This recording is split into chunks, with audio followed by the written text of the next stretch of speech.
بہت سے حضرات کا کہنا یہ ہے کہ 12 مئی کو ایک سریا نام کا ستارہ طلوع ہوگا جس سے ہر قسم کی وبا ختم ہو جائے گی۔ آئیے احادیث کے اندر جو اس ستارے کا ذکر ہے دیکھتے ہیں کہ اس ستارے کا تعلق اس وبا کے ساتھ ہے یا کسی اور چیز کے ساتھ ہے۔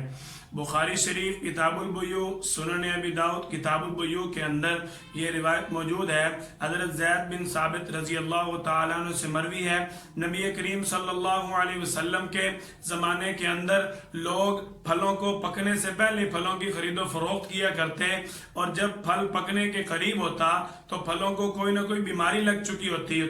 پھل کالے ہو چکے ہوتے، تو آپ صلی اللہ علیہ وسلم کے دربار میں لوگ اپنا جھگڑا لے کر آتے، تو نبی کریم صلی اللہ علیہ وسلم نے فرمایا کہ پھلوں کو پکنے سے پہلے پھلوں کی بیع نہ کی جائے۔ آپ صلی اللہ علیہ وسلم نے پھلوں کو بیماری لگنے کے بارے میں بطور مشورہ کے فرمایا کہ حضرت خارجہ بن زید رضی اللہ تعالیٰ عنہ نے مجھے خبر دی ہے کہ زید بن ثابت رضی اللہ تعالیٰ عنہ جو ہے وہ اس سریا نام کے ستارے کے طلوع ہونے سے پہلے اپنے پھلوں کی خرید و فروخت نہیں کیا کرتے تھے۔ دوسری حدیث مبارکہ امام طبری رحمۃ اللہ علیہ نے سورۃ الفلق کی تفسیر کے اندر ذکر فرمائی ہے کہ ابن زید رحمۃ اللہ علیہ فرماتے ہیں کہ اہل عرب کے نزدیک جب یہ سریا نام کا ستارہ طلوع ہوتا ہے تو اس وقت وبا ختم ہو جاتی ہے، جب یہ سریا نام کا ستارہ غروب ہوتا ہے اس وقت بیماریاں اور وبا شروع ہو جاتی ہیں۔ جو 12 مئی کو سریا نام کا ستارہ طلوع ہونے کا امکان ہے، اس کے بارے میں ماہر فلکیات کا کہنا ہے کہ جب یہ ستارہ طلوع ہوگا